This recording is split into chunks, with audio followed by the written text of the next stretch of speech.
This weekend we're celebrating our country's freedom. And so a lot of people are going to be talking about that today and tomorrow. And, if we opened the discussion today, I'm sure we would have a lot of colorful conversation based on what's going on in our world right now. But I have to say, I am so grateful, as I'm sure you are, that we are where we are, when we are, and that we experience the freedom that we do politically, just so that we can be here today, and do what we do, and enjoy the kind of life that we all enjoy individually and have chosen. But I wonder if we are all as passionate about our personal freedom as those of us who read Facebook see that some of our friends are about their political freedom. I am very passionate about personal freedom because it's a theme in my life right now, and I don't see that going away anytime soon. Recently, I have 2 boys, and they're 4 and 6, and I often kind of do these little checkups with my kids, and I ask them, what am I doing? What do I do that makes you feel loved? And so I was asking them recently, and my 6-year-old, he said, you give me freedom. And that made me feel like a huge success as a mom. And so then I followed up the question, and I said, well, what could I do more of? Or is there something that I'm not doing that you wish I was doing that would make you feel like I really love you? What's a way that you would feel loved? And he said, no, just give me more freedom. So, like I said, it made me feel awesome as a mom, and probably this happens to you too, but when something that moves me or touches me happens, then I immediately relate it to maybe something that I learned earlier in my life. And so my reference when I was growing up, a lot of my moral references are from the Bible, and so I automatically go to verses that are familiar to me. And you probably have heard this one, the scripture that says, where the Spirit of the Lord is, there's freedom. And I translate that as, where there is a spirit or an attitude or an atmosphere of my Christness, my Lord, able to be expressed, then I am going to experience freedom. And Xander was telling me that he was experiencing that, not knowing anything about, of course, that scriptural reference. So I feel like he's telling me, Mom, you're stepping out of the way enough to let me experience myself. And again, huge compliment. We could talk about how we could do that with each other probably for a long time today.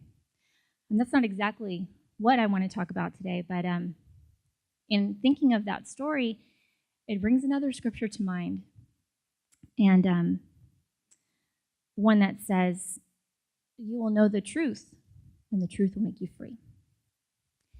And Xander, again, he doesn't know those Bible verses. He hasn't committed them to memory, but he's in touch with the essence of what they mean, and I feel like that's so much more powerful. When I was growing up, my way was to memorize those words. But getting in touch with their essence was foreign to me. And at the time, I thought I was trying to. But I feel like I could always get to maybe kind of like a surface interpretation of what they meant, and I never really got it. So fast forward from my childhood to me at the ripe old age of 29, and I did feel like I had been around for way too long to be single at that time. I thought that I was supposed to have been married for about 10 years at that time. So my life was not exactly what I thought it was going to be, but at that age, I started a journey, and I wasn't really doing it even with my eyes open yet, but I started trying to discover myself a little bit. And so I had taken some classes and done some things that I thought were just like the coolest thing ever because they were getting me in touch with myself. They were getting me in touch with who I am and what makes me tick and what I'm passionate about and what I'm good at. And so it brought some excitement to me. I was getting in touch with my Christ and I didn't even know it. And so the things that were unfolding in my life were inspired and they were life-giving. And again, I wasn't even doing it purposely yet. So I met this wonderful person at that time. And I don't think that was an accident, that it was that timing. And I met this wonderful, wonderful person, and my soul just loved him. And wow, he's amazing. And I wanted so badly to marry him. But my all my conditioning and all of my past teaching and the way that I interpreted my past teaching told me that that wasn't going to work out. It wasn't going to work out because we didn't come from the same background spiritually, religiously. We'll say religiously. And so I was devastated about that. I was really at a place where I was like, gosh, I've waited all this time. I'm 29. And here I find this wonderful person, and I can't continue on in this relationship. And it's really what I wanted. So again, I was devastated. I didn't know what to do. So I kind of went on a little discovery again. And again, the timing was perfect. I know it was not accidental. And a book came into my life. And this book happened to be A New Earth by Eckhart Tolle. And it delivered some truth to me. And again, when you know the truth makes you free. And oh my God, it opened my eyes in such a cool way that I was just like, yay, I get to have what I want, and I'm not violating anything. I'm not violating myself in any way. I get to have what I want. And so, the awesome thing was not just that I got to then marry this amazing, loving being, but that was the beginning of my spiritual journey with my eyes open. That was when I began to wake up. And so, it took all of that wanting and feeling like I didn't have, and then searching to get to this new level and have this freedom in my life. So, wanting and desiring, it's not a bad thing. I think sometimes we're told to kind of shut that down. We'll shut that down because you need to be satisfied with what you have. And the good thing about wanting and desiring is that it's pushing you forward. It's there for a reason. It's pushing us forward, and it's allowing us to start poking and prodding out what's beyond where I am right now, what's available to me. And so when you're wanting and desiring, understand that that's there to push you on, to take you to that next place. For me, it brought me to a place of discovering, and I discovered some freedom that I didn't know I had it, but it was always there. It was always there waiting for me. So after this, and once I started this journey, then I started learning some things, and I was introduced to The Secret. It was really cool. It was really awesome, cool concept. I started understanding God in a different way and understanding that, God, source, energy, all that is available to me on several different frequencies, and that I could kind of pick my frequency, and I would be a magnet for whatever was available on that frequency. So that was really cool, but in my life, I feel like the results of that seemed to be hit or miss. I would say I wanted something, and sometimes it would show up, and sometimes the opposite showed up. It seemed like it was magic that sometimes worked for me and sometimes didn't. But then, I feel like I kind of grew and some things became easier for me. But recently, I was introduced to the teaching of this awesome, awesome person who I kind of secretly want to adopt as my third grandpa because I think he's amazing. His name is Bob Proctor. And I've been listening to Bob Proctor for a while, but recently I took a class. And I got some wonderful information that came through him. Didn't originate with him, but he's been a spiritual teacher for a very long time and has studied spiritual law. And that was my missing piece, was that there's law that's at work. And so all these times when I thought that I was lucky and I was luckily magnetizing these good things to myself, I realized, no, I was working in harmony with a law that exists. And so once I realized that, I said, well, I want to know what the law is, and I want to start working in harmony with that law. If I work against it, I'm going to get results that I don't really enjoy. If I work with it, I'm open to all kinds of wonderful, beautiful things.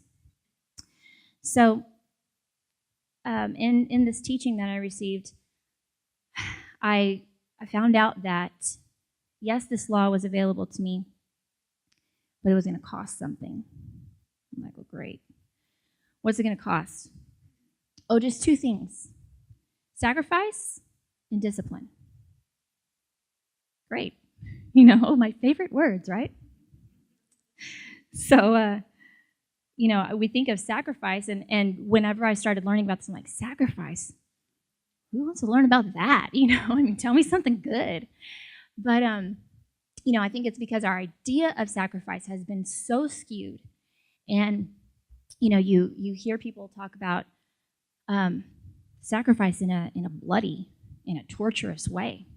Well, no, thank you. I'll just stay right here. I'll handle it the way that I've been handling it. It reminds me of this story. This guy, Jack, was taking a walk at the top of this cliff, and he was admiring the scenery, and he slipped off the edge of the cliff. And, of course, he's flailing and freaking out on the way down, and he reached up and grabbed hold of a limb that was growing out of the side of this cliff. And, of course, he's clinging onto it for dear life. And he starts yelling, "Help, help, somebody help me." After he does this for a while, he hears a voice. And the voice says, "Jack, don't worry. Here I am." And he's like, "Who is it?" He says, "God." "Okay, God, get me out of this mess. Help me." And God says, "All right, listen, Jack. Let go of the limb." Jack's like, "What?" He says, "Let go of the limb, Jack." Jack says, "Help! Is there anybody else up there?" And that's how we see sacrifice. It's like I gotta completely let go and just possibly plummet to my end. That is not sacrifice, but sacrifice is a letting go. We hear in conjunction with freedom, we hear sacrifice. We hear freedom isn't free. Freedom requires sacrifice. And probably in a meeting like this, you might think that I would say, that's not true, but it's true.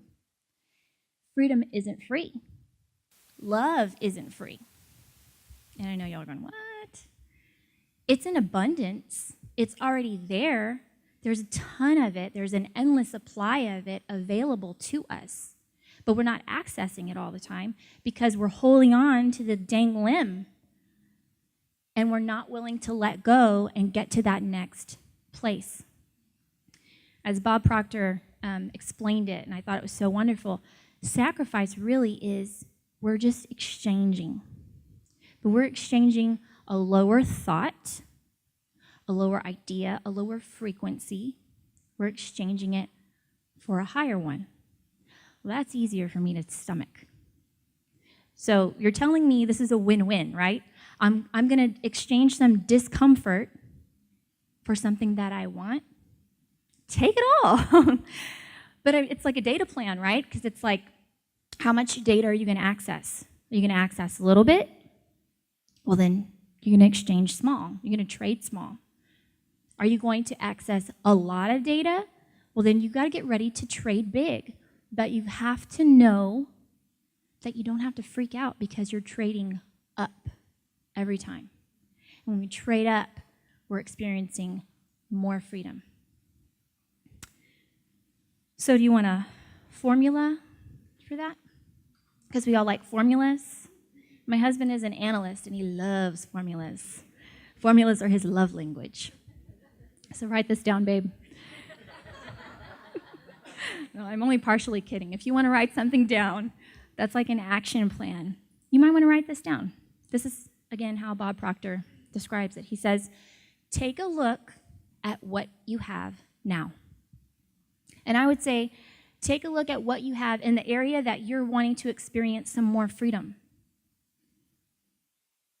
Take a second and think about that. Where are you in your life that you're wanting, you're like, I need more there. Maybe it feels pretty good right now. My kids they just finished taking some swimming lessons, and my little one is 4, and he was last year like the little Velcro koala on me. You know, like we couldn't swim. We were in the pool, and he was kind of like just clinging to me for dear life. And so then this year, he's got floaties. So, you know, he can kind of do his thing around the pool, and it's like, I'm free, you know. But then we said swimming lessons, and he's like, oh, this is going to be awesome. And so we say, okay, you got to take off your floaties. And he's like, what? But he now has reached another level of freedom, you know. The floaties were giving him a sense of freedom, but now he can do it on his own. He's like, watch this, Mom. So that's kind of like where you might be. You might be experiencing some freedom, but you might want more. You should want more. If you're wanting more, that means that you're ready for the next thing. So again, the formula is take a look at where you are and take note of what do I have right here.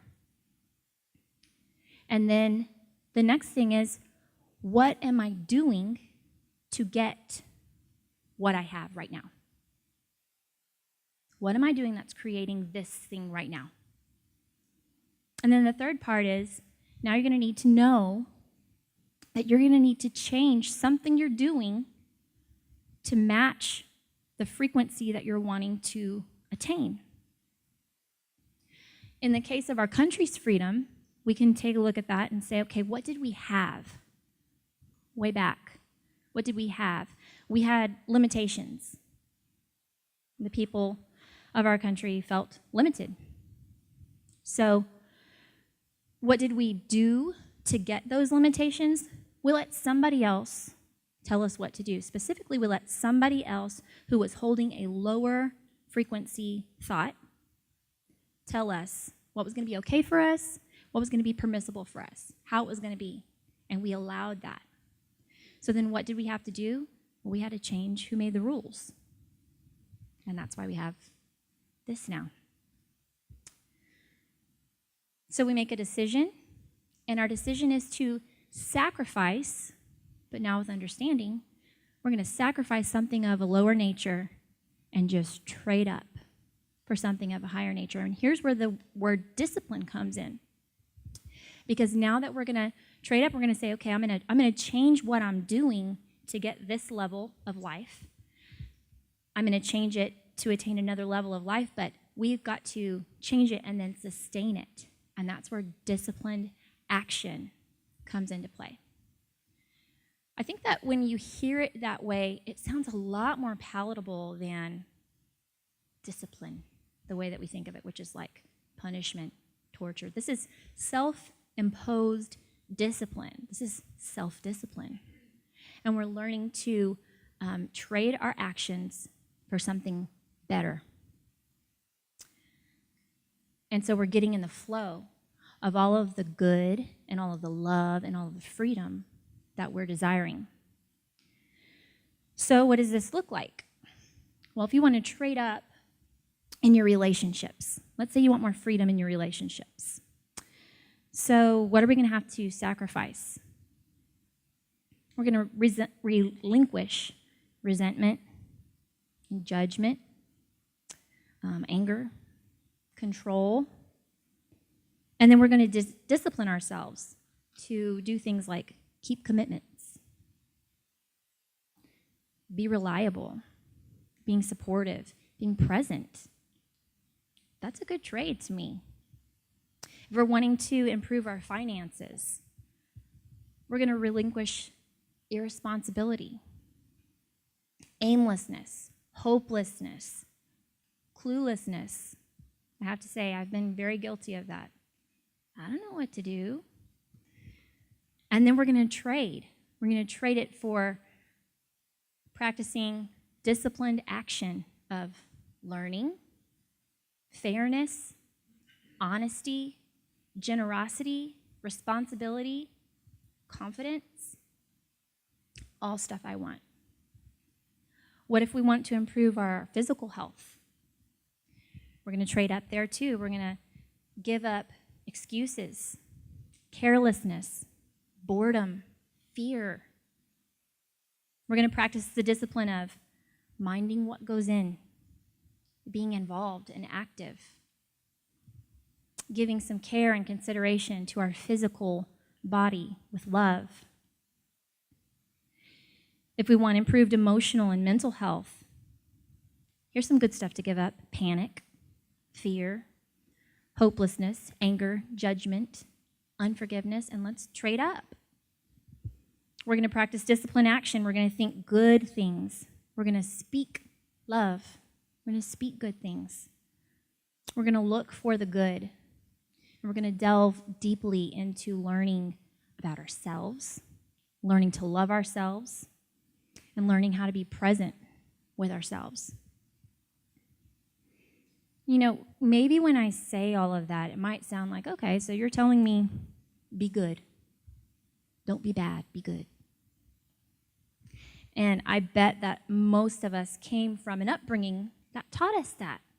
Whatever the label was, it was a moral teaching, it was a religious teaching that said, don't do bad, do good.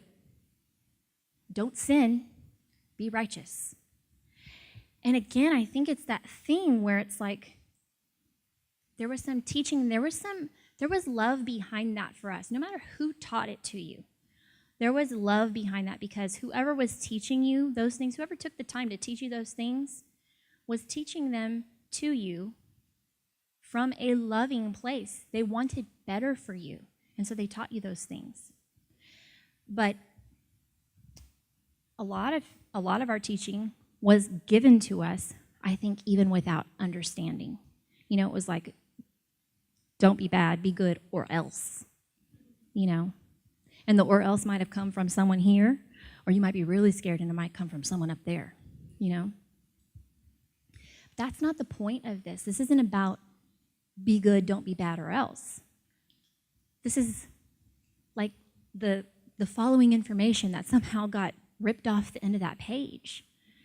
This is do better, let go of what's not better, because there is law at work. It's not because somebody's going to come get you.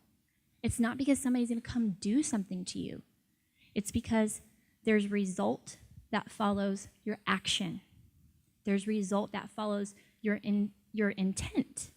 We set an intention this morning. A result follows that intent. And when we apply disciplined action over time and we are committed to what it is that we are saying we want to hook up to, the law just works.